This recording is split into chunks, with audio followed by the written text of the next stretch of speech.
Welcome, everyone, to Beyond Surviving, the safe space for survivors of childhood sexual abuse to receive support, resources, and share their stories. Beyond Surviving is about freedom, healing, connection, and even laughter and fun. Most importantly, it's about letting go of the pain of abuse and finally moving on. I'm Rachel Grant, and for those of you who don't yet know me, I've been a sexual abuse recovery coach since 2007, and I'm the author of Beyond Surviving, the final stage of recovery from sexual abuse. You can learn more about me and the Beyond Surviving program at rachelgrantcoaching.com. Today, our guest is Natalie Forsythe, and she is going to be talking with us about how trauma impacts our relationship to food. And my goodness, this is a good time of year to have this kind of conversation. I mean, any time of year is a great time, but particularly around the holidays, oh, all of our food stuff can totally come up. And, Natalie is someone who I've been in relationship with for quite a while and have been, tracking her work. She's the creator and lead teacher of the Path to Food Freedom educational community. And, one of the things I really appreciate about Natalie is that she's really fully dedicated to helping women and others, embrace their personal power while learning the proven tools to really heal from binge eating and emotional eating. And so we're going to get into a lot of the ways in which she supports her clients around that and explore what's really going on when it comes to our relationship to food, particularly as it relates to the experiences of trauma, how that all adds up. One of the things to also know about Natalie is that all of this really comes from her own journey to finding freedom in her food relationship. And you all know that I love to highlight people who are not just, speaking about topics that they're interested in, but are really speaking from the place of their own experience. And, from her own journey, she's really just become so dedicated to lifting that deep-seated shame that we have about disordered eating, and really helping women step into bigger and bolder lives, which, I'm a fan of that too. And beyond that, she's just really highly trained, really beautifully educated, intuitive, and compassionate. And so you can learn so much more about her at her website, which I will link to in the show notes, and we'll share also at the end of the show. But enough of that. Let's get to the good stuff. Hey, Natalie, it's good to see you. Hey there, how are you today? I am doing great. Thank you so much. I can't believe that 2019 is almost a wrap. We're here at the very end of it and moving to the final days. And I really appreciate you taking some time out of your schedule to be here with me today and to talk with our community about disordered eating. So where would you like to start today? You want to tell us a little bit of your own journey and a little bit of your story to get started? Absolutely. Oh, I can remember being 3 years old and spooning brown sugar while my parents were fighting, and being 8 years old and taking that first sleeve of Ritz crackers into my bedroom and sneak eating them there. I have used food as an emotional coping tool since those very early years of life for me. Mm. And while my journey wasn't one of sexual trauma, there definitely was some emotional trauma that did exist in those early years. And by the time I was a teenager, I was dealing with full blown bulimia, which I really tried to get help with for uh, the last 5 years of the 10 years that I struggled, and sought support from, you know, therapists and Mm. nutritionists and all kinds of different people. And at this point in my expert understanding, I can see how much bad information there is out there Mm. in Yes. relationship to food and Yeah. nutrition and body, and how much actual contraindicated treatment is being given by people who think they're doing the right thing. And so once I finally found the freedom that I was seeking, I knew very clearly that, there's these behavior modification tools that are just very supportive and helpful to change that food relationship. And once I found them, it was pretty easy to change. And I knew that I just wanted to support other people Mm. by teaching them those tools.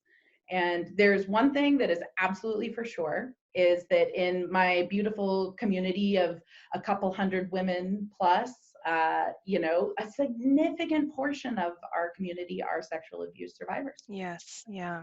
Absolutely. Thank you for sharing that. I too can think about, early days where, right following on from when the sexual abuse started, turning to food and really finding comfort in eating. And, mine was M&Ms, Uh-huh. peanut M&Ms, sneaking away with, Oh with the yeah. pack of it. I remember, times when going through, particularly when my father was dying, which was a different type of trauma, but still trauma, that I would skip school and I would stay in bed all day and I'd get like that large pack of peanut M&Ms and I would just read and eat and read and eat. Yeah. Yeah. Um, and it took a long time before I really understood that I often associated my patterns with eating around, being from the country. We just like to Mhm. eat. Uh-huh. And, and it being, familial and all of these sorts of things. And it was a long while before I really began to understand the connection between trauma and the ways in which I was eating. And I wonder Mhm. if you could talk with our listeners a little bit about what we do now understand about why does food become and eating become disordered as a result of trauma. Yeah.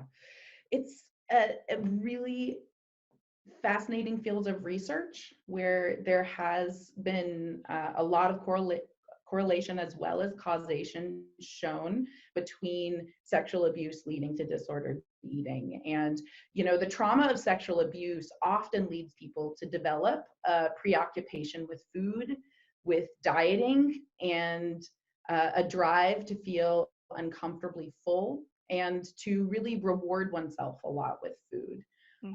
And there was a study in 2013 where of 57,000 women, that people who had experienced sexual abuse were twice as likely to end up struggling with weight and disordered eating than people who had not undergone abuse. So Mm. there is a lot of connection between the two. And I want to just take a moment and define disordered eating Yes, a great. That little was going to bit. be my next question. We're thinking All right, alike. We're thinking we're alike. on the same page. It's good. There's eating disorders, and that's what's in the DSM, Yeah. where there's anorexia, bulimia, EDNOS. There's about 4 or 5 designated eating disorders. Binge eating, the most recent to be declared in the Hmm. DSM-5. And that's 5-ish% of the population dealing with eating disorders. Then there's disordered eating. And that's a Yes. much bigger category where to get this exact number is difficult to do, but people often posit that around 50% of the population is struggling with some aspect of disordered eating. Mm. So a lot. Wow. This That's a is something that lot. is pervasive. And Yeah. if you think about it, we all know that we all need to cope, right? Yes. Life Oh, is yes. stressful. Oh Life my is God. intense. Yes. We all need to cope in this life. And food is one of our primary relationships from the very beginning. And it's so readily available Hmm. and uh, just everywhere. Luckily, so gratefully, for those of us who aren't experiencing food scarcity, Right. uh, it's all around us. And so, what is disordered eating? Yo-yo dieting patterns are considered disordered. So being on the plan and off the plan. Hmm. Uh, Going along with that, yo-yo weight gaining and losing. Rules around food. Do you have a lot of rules? Is this good and this is bad? I can have this, I can't have that. That's fits into this disordered eating umbrella. A lot of guilt and shame connected to eating Hmm. patterns and body. So if there's a lot of mental energy and emotional energy being taken up around food with guilt and shame, that is signs of the disordered eating patterns as Hmm. well. Feeling out of control, sneak eating, excessive restriction, fasting, cleansing, all these things done in the name of health. that in our modern world are supposedly us helping ourselves and taking care of ourselves actually lead to disordered eating. I think that's Mm, something that's really important for people to understand who might not be yeah. educated on this, is Yeah. that restrictive eating and dieting actually lead people to develop binge eating. Mm-hmm. Yeah. That There's makes a lot of lots of sense to me, right? Yeah, because when we're basically holding something that we have to do every single day with, a lot of angst, a lot of restriction, or contraction, and rules and regulations, and all of it adding up to whether we get to feel good or bad, right, about yeah, ourselves, right? yeah.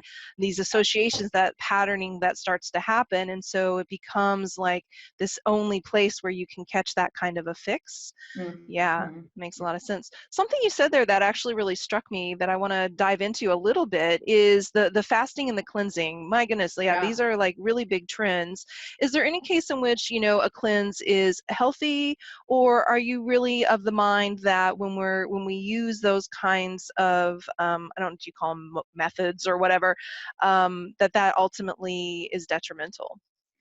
I'm not going to say black and white that it's never supportive to somebody. What I am going to say is that for someone who has a tendency towards disordered eating patterns and getting into the mental trap and on the hamster wheel of the guilt and shame around food and body, that they are problematic. Mm-hmm. For Mm-hmm. someone who Got that. doesn't have any disordered eating patterns, which those people exist, just have really clear relationships with food, perhaps that could be something that might be supportive. I'm so there's a world in which that exists. In general, I believe our bodies are really powerful to cleanse Mm. and heal themselves, and that we don't need to do extreme things to make our bodies function Mm, awesome. better. Thank you for saying a little more and clarifying that for us. I think it's really important.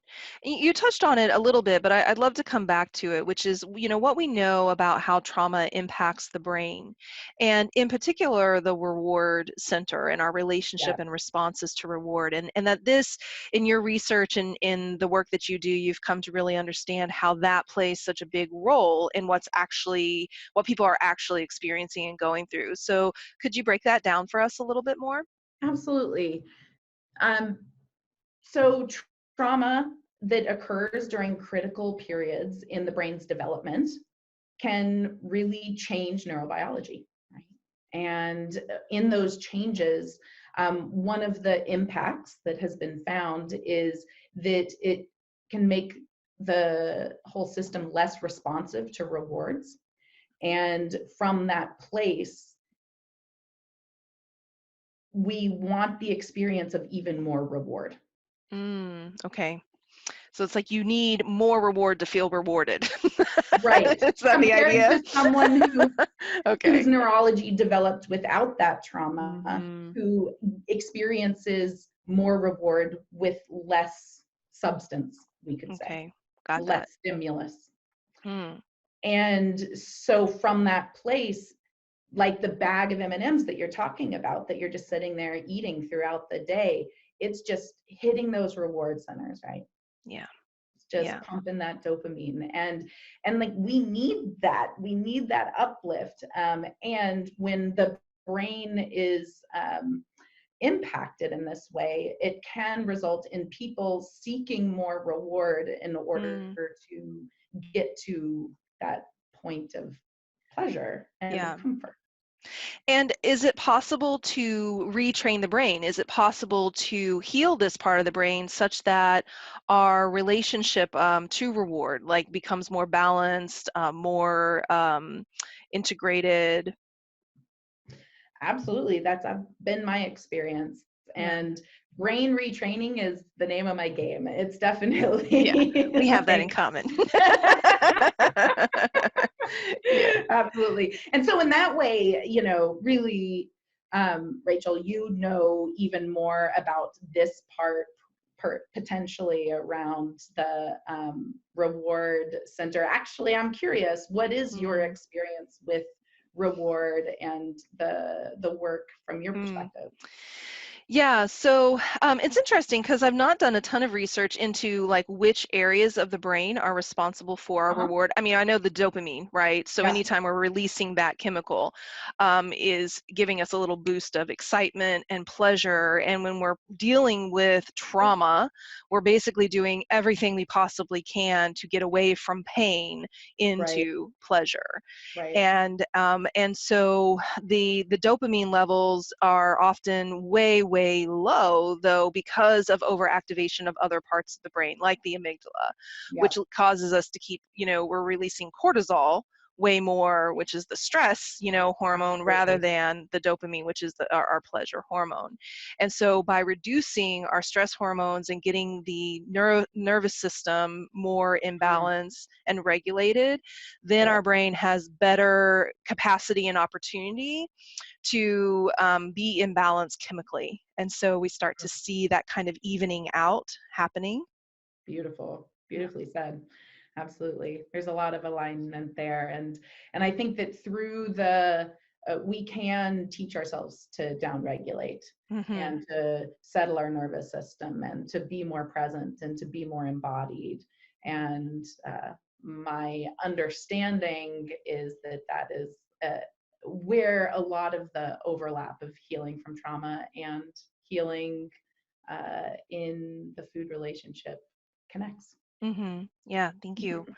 Yeah, I think in my own personal experience, what I've noticed as I've, really taken on the conversation with myself about health, vitality, my relationship to food, why am I eating? What is it for? What is going on here? I've started to notice those shifts. I still love to nourish myself and treat Mhm. myself, Uh-huh.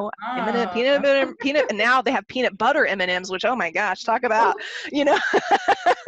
So, but what I notice is that I absolutely need less and less of that, right? Like I'm satiated Yes. sooner, more quickly when Yep. I'm nourishing myself and treating myself with these sorts of things, and in balance when I have that imbalance with other things that are also really high nutrition.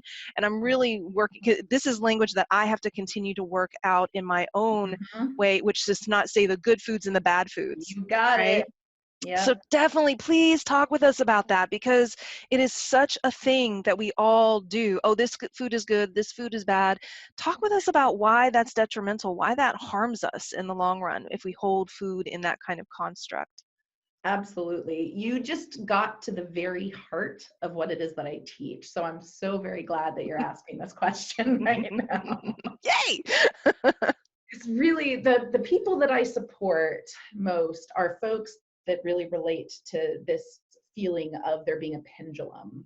Mm, And in the relationship with food, they pull it up to one side over in the restriction direction, where mm-hmm, they're, um, I can't have this, I shouldn't have that, that's not healthy, it's not on plan. So either they're on the diet or they're on their food rules, whatever it is. There's lots of shoulds, there's lots of judgment about what's good and bad. And they're pulling that pendulum up to one side until eventually willpower snaps, something stressful happens that spikes that cortisol, some such permutation therein, and that pendulum swings erratically over to that feeling of being out of control, of binging, mm-hmm, of emotional eating, of going into mindless eating. right. And um, it's that pendulum swing between the extremes that I really support people to find freedom from and to find stillness beyond. And Mm, where the connection is to what your question is that this pendulum itself is the judgment. ah, Without the judgment of good and bad, the pendulum just stops swinging between the extremes. yeah. And so, absolutely, one of the most critical things that I support people to do is to monitor their thoughts around food, to notice all judging words around food, to call Mm, them out, say, oh, look, there I go judging food again. And that includes, oh, that's bad, that's junk, that's so unhealthy. It also includes, oh, it's so healthy. Oh, it's clean. You know, all of mm-hmm, these words that are supposedly good, but you're just judging on the The other positive side side of of the the coin. equation. It's all the Yep. same thing. So we need to call out all the food judgments and come into a place of a new relationship with food where food is just food. Food Mm-hmm. is just food. You know, different food has different nutritional makeups and densities, but ultimately it's all energy that can propel our bodies forward.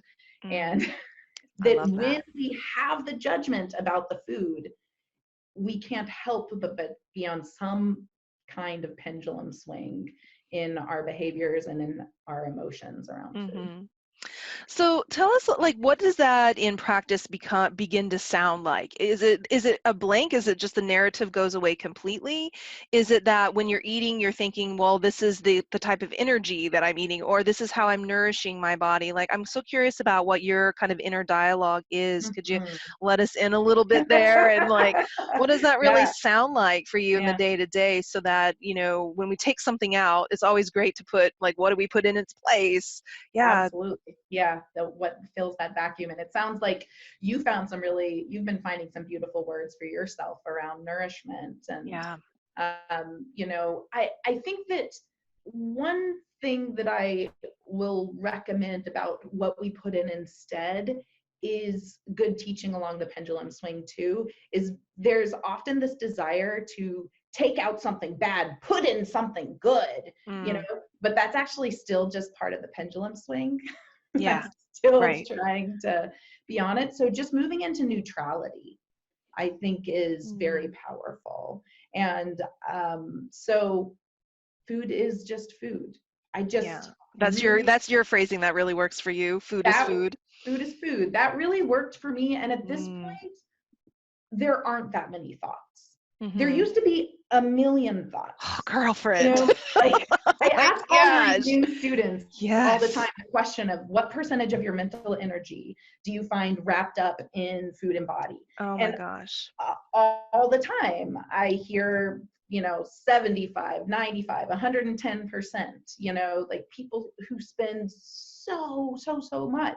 And that was me. 95 is what I always Mm-hmm. say, Yeah, was where I used to be.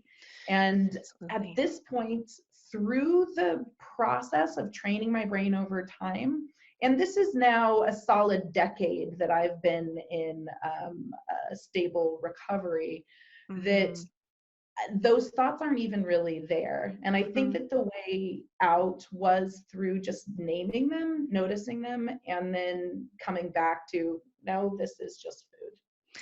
This is so fascinating. I've never really made this connection until having this conversation with you, but in the world of healing from sexual abuse, we have internal dialogue. We have all of those messages and the gremlin voices going on and on and on Yeah. all the time. You're worthless. You're not good enough. Nobody's ever going to love you. And that was, my internal dialogue from, 10 until, my mid 20s. And it was Mhm. exactly like that. It was a daily onslaught, and so the voices and the thoughts were always, always, always there.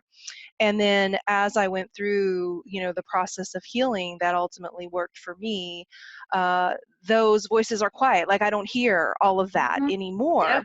Yep. And I've just now, like, kind of put those two and two together. Like, oh, it's the same thing with your dialogue about food. It can be the same process. And it's interesting because when I turned 40, Mhm. I did a little evaluation, as we do at 40, like, where am I and how's my life and what am I Yep. doing?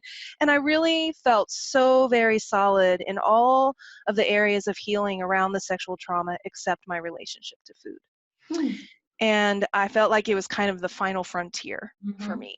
Yeah. And I made up my mind, like, okay, this is the year, and well, now it's been 3 years, right? But that's okay, that but it's been a process of, like, looking into things and research and redoing your program.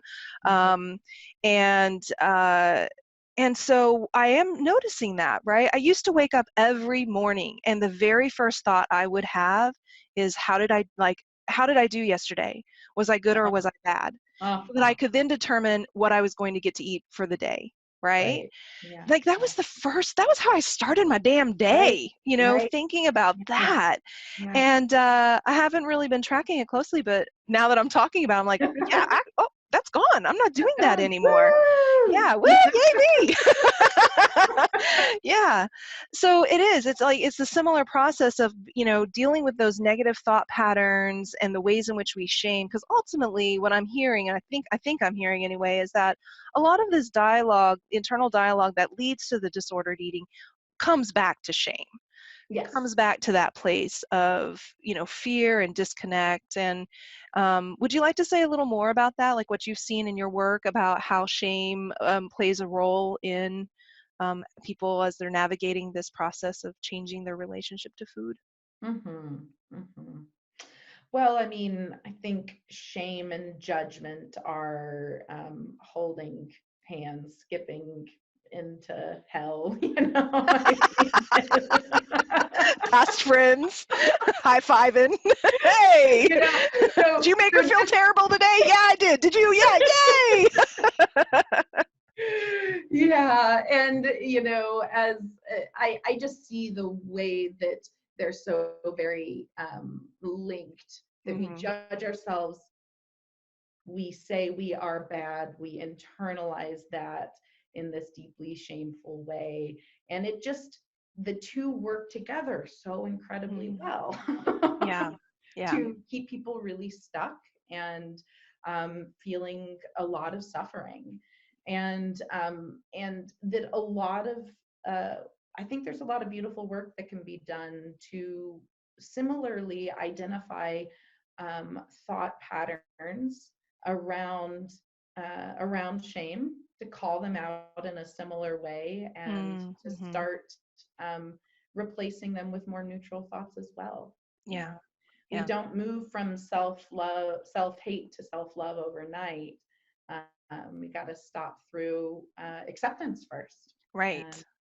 and Yes. so how can we accept those feelings and neutralize them? Yeah. Thank you, Natalie.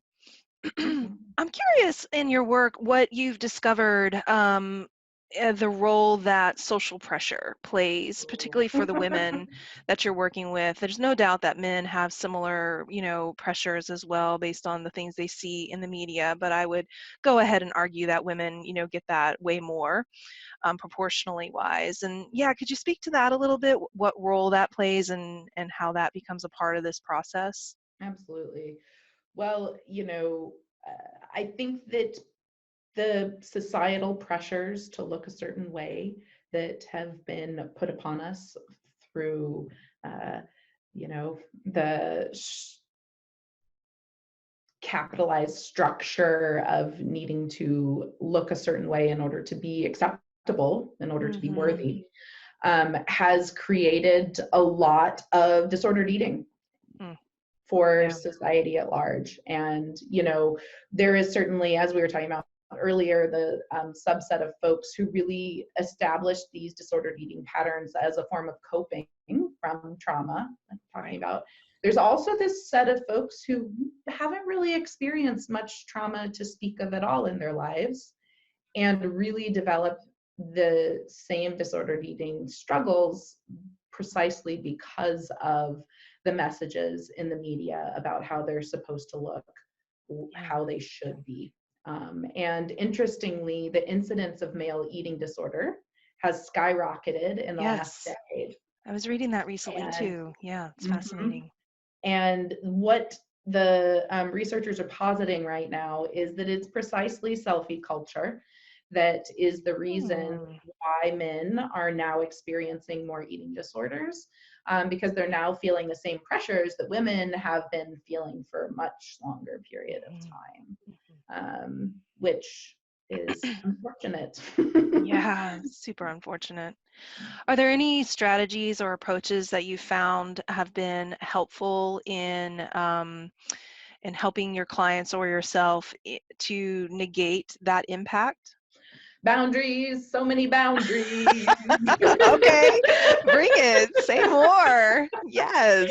Yeah, I mean, we just have to cut out so much of the crap. Mm, If the voices are there on social media that are creating the negative input, like, unfollow any and everyone mm, who is talking about dieting, before and after things, doing cleanses, talking badly about their body, talking just negativity in general. Like, we just have to have a lot of boundaries. Yeah. And to feel really free to, we have these technological tools at our fingertips, and we actually can craft them to better support us, Hmm. if we choose to, or we can have them take advantage of us. Yeah. And if there are if you're following things that are adding into diet culture and are adding into this negative dialogue around food and body image, then that's slowly eating away at you and gonna support you towards more disordered eating. Whereas if you've gone through and Makes you've culled sense. your Instagram and Facebook to actually be things that bring you joy, like mine are filled with dahlias and succulents. I follow all these things about dahlias and succulents. So I look at social media and it's just filled with plants. Yes. And I've unfollowed everything else because I get to make it the way I want it to be. And I Yeah. want to do that which is fulfilling That's so smart. I love that. Thanks for that little tip. I think it's really brilliant. I can't remember. I think it might have been Your Body Is Not an Apology, or The Body Is to Not an me. That's Apology. a Oh, I'm beautiful forgetting. book. It's What is amazing book. What is her her name? name? Sonia. I'm forgetting the author's name Yeah. now, but for anybody listening, please go get that book. Support her movement of radical love for the body. It's really beautiful what she's creating. And I can't remember if it was her book or something else I read, but it's similarly saying, oftentimes we're only seeing certain types of representations of, female bodies. Definitely. So fill your feed with different types of bodies, Yes, right? Um, absolutely. Very much and in that. I love that, and it's so true. Like, because as soon as you do that, you start to see women of different shapes and colors and personalities. For me, it's really started to help me think more broadly about just the character of women, as Absolutely. opposed to, like, are they skinny or are they fat, or are they this way or that, and That's beautiful. curvy, right, and luscious and vibrant, and just really seeing that has contributed to, I think, also a part of the evolution of my relationship to my own body, I love that. and to women out in the world as well. Yes. And I think too, another thing that's really stuck with me recently is in working with my clients, for long enough, I've had women of all, shapes and sizes. I've had women who are, models, that they do this as their work. Talk about a industry that is Wow. difficult and harsh on women. And I hear from those women who we would on site have every reason to think, oh, she must just feel amazing, right? She must just be Mm-mm. full of confidence. And no, like, they come with those same insecurities. I Same don't like thing. this. They're Yep. picking apart their bodies, and this is Yep. bad, and that's wrong, and I don't feel beautiful.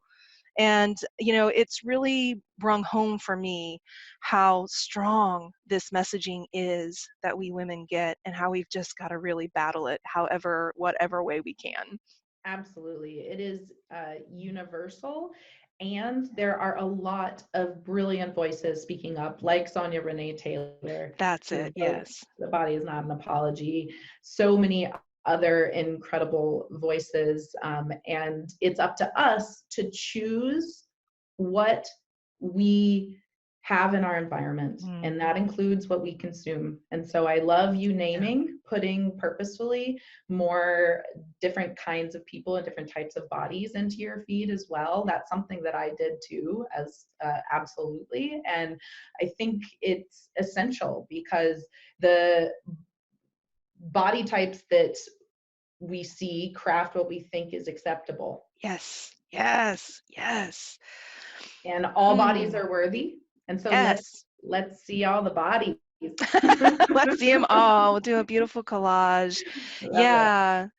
The other thing that's just coming to mind as we're talking today is, in this world of what our influences are, it's taking me back to the time in my early relationship, and then marriage, and the amount of verbal abuse that was a part of that, and so much of that was directed towards my body, right? You're fat, you're Mm, this, you're an embarrassment, mm, all of these sorts of things that so were painful. really painful and really difficult, and Yeah. and in that relationship I gained like 50 pounds. Yeah. No Imagine wonder, right?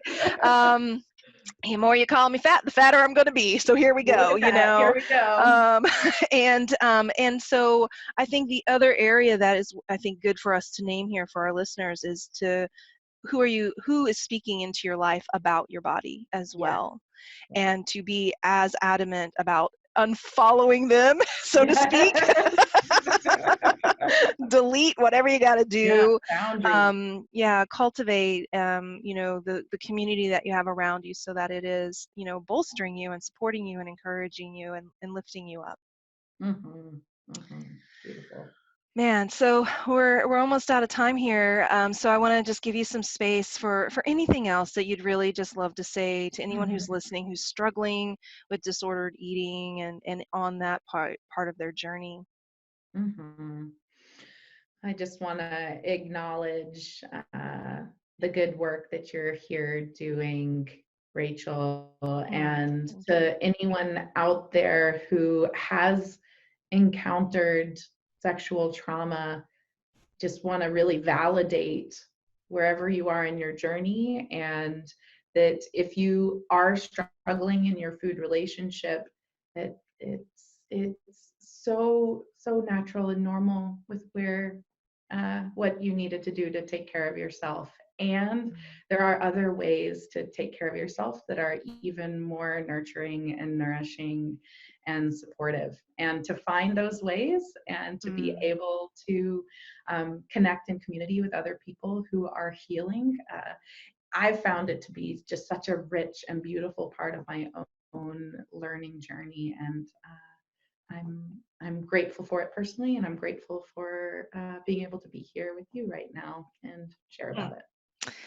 Thank you. It's been a beautiful time together. I really appreciate you being here and sharing your wisdom and your joy as well. That's something I've always noticed and felt with you, is just this real presence of joy. Mm. And it's great to be in a space with you around that. And I want people to come and connect with you and learn more about your programs and the work that you offer. So they certainly can go to natalieforsythe.com. Anything else that you want them to know about the best ways to reach you and connect with you?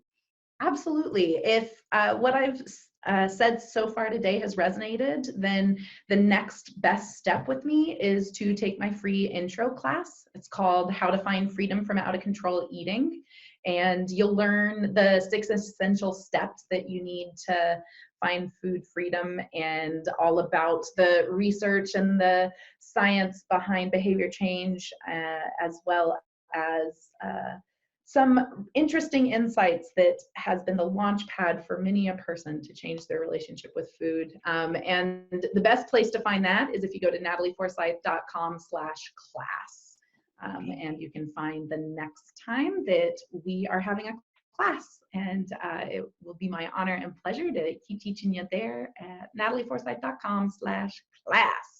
Fantastic. Awesome. I'll put that link in our notes as well, so folks can go over there and check that out. And I really just highly, highly endorse Natalie's work. I've accessed it personally and gone through some of her online programs, and it's so rich and so deep and helpful. And so don't hesitate to pop over and check that out. And I want to thank everybody for tuning in and joining us today. Remember, you can also go over to rachelgrantcoaching.com and check out the resources that are available there. And please be sure to subscribe to our podcast, leave us a note, what you're liking, what you're loving, and then come back next time because we have so much more to share. And until then, take really good care of you.